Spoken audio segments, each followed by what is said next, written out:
వాళ్ళు ఏదో పెద్ద పెద్ద ఆరిందల్లాగా ఇదిగో ఈ అమ్మాయి తప్పు చేస్తుంటే పట్టుకొచ్చాం ప్రభా, ఏం చేస్తావు చెయ్యి, నీకే అప్పచెప్తున్నాం అన్నట్టుగా అప్పచెప్పారు.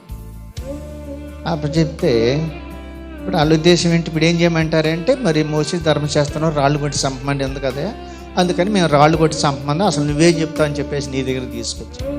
సరేనయ్యా, ఇప్పుడు ఆ అమ్మాయి పొరపాటు చేసింది, తప్పు చేసింది, అరే మీరు కూడా ఆ అమ్మాయి చేసినట్టు ఎవరు చేసి ఉండకపోతే రాళ్ళు వేసి చంపండి అంటే, ఈ అమ్మాయి తాతలు ఉండారు రాళ్ళలో, ఆ రాళ్ళు పట్టుకొచ్చిన వాళ్ళు. కాబట్టి రాళ్ళు అక్కడ పడేసి వెనక్కి తిరిగి వెళ్ళిపోయారు. ఆయన బిక్కు మొఖం వేసుకొని బిక్కుమంటే అక్కడే ఉంది.